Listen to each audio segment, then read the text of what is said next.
after each intervention we will discuss, and if there are any questions to raise with the presenter, you can raise them. But what I am trying to do is, in the first place, I was asked to make few remarks on communication, development communication and community media.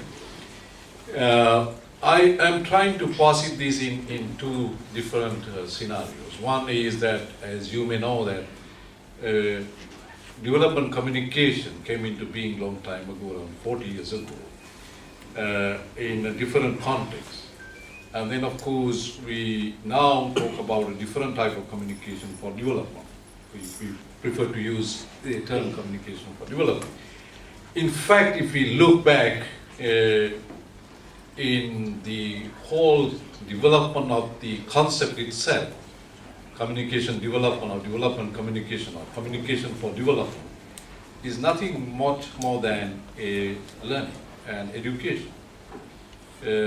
If we go back to the earliest phase of communication for development, you may recall, some of you may recall that farm radio, the school on the air, the listeners clubs, all these elements came into being under that early model of communication for development or development communication, which is more top-down, and it was a kind of a knowledge transfer using media. And then, of course, it was more about the level of analysis was the country as a whole. So you had the National Farm Radio Service, you had the National School on there, educational broadcasting, you had other elements like listeners clubs by the National Broadcasting Services. So those are the features of the earlier development communication methodologies. And of course, some of the success of that model was very much attributed to the success of the Green Revolution as well. That a lot of people believe that because Green Revolution was made possible in part due to the earlier communication for development models. What happened in the subsequent phase, beginning in 1970s, that early model, which was called modernization or dependence theory or whatever you call it, it became somehow people started critiquing that theory and say what matters is the participation in the development. And for that, you need participation communication model. And the two keywords were participation and two-way communication process. So the community radio came into being within that context. And in fact, one of the first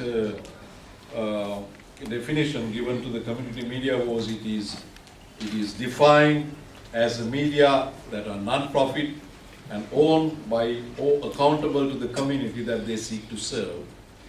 Community media are open to participation in program making and management by members of the community. So in this context, community was defined as a social space which proximity and co-presence was the key elements, that you have a geographical location, more or less the co-presence is there, people more or less knows their interests, and then of course the proximity. So they were small media. Then what happened was the emphasis was on participation. Participation means that you challenge, in a way, to the existing community structures, stratification of different levels, classes, and caste, and all the things. So you try to bring participation into front, and then in that sense that the fundamental task assigned to community media was to give voice to the voiceless. That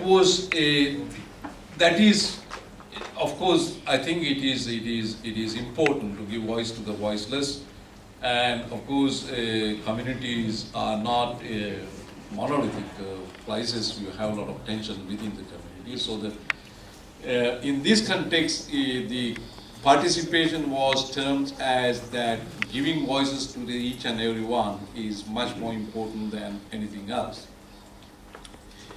I think what happened in the course of that we have emphasized too much on voices, which is important, but we forgot the other potentials of the community as a platform for learning. I think in my view there are at least 3 factors that prevent use the potentials of community radio in using as a platform for learning.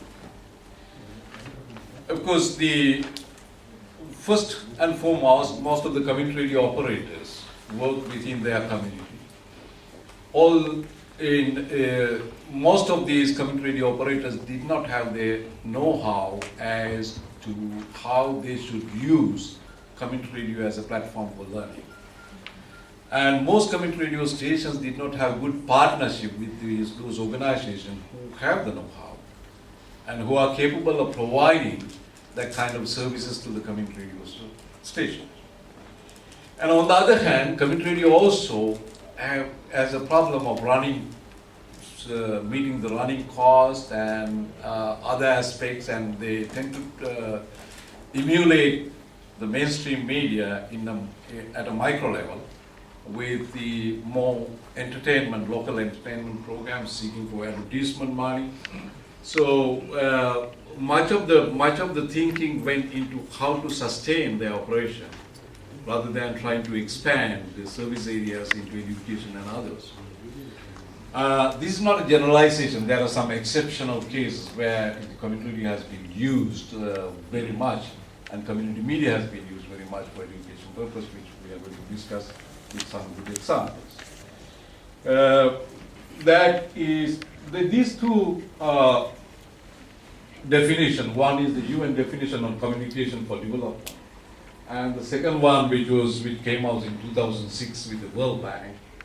They illustrate that it is more about participation than on education and learning.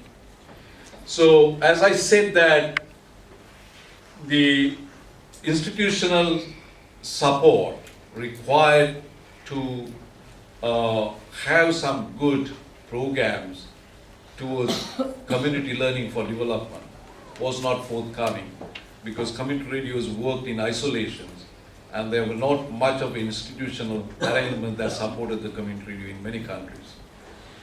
And then I think the second one was there was no, even in the case where the community radio has been used successfully for community learning, there was no good success criteria to prove the case. So many institutions who are responsible for education and learning did not got motivation to be involved with the community media sector. So we find it difficult to prove the case in many instances, even though we have good pilot projects and others, to prove the case that it is community learning is working through the community media.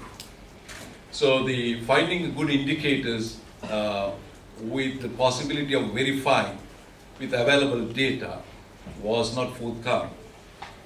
The third element, I think, is not very much from the community radio perspective, but from the learning institution perspective, those who provide the learning and institutions responsible for working on education.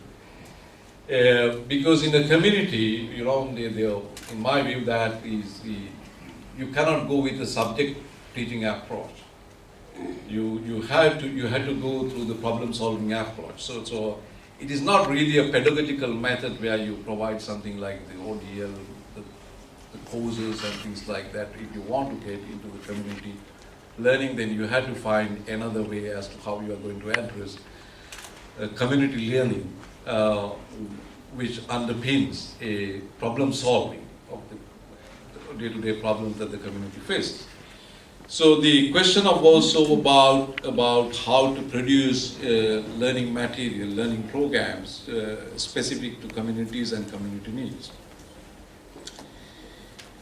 So these are few remarks that I want to put on the table, because I have read about almost about 100 case studies of different community radio stations, and these are some of the experiences that I gained through reading those community radio experience. We will start, I think, now with the first presentation.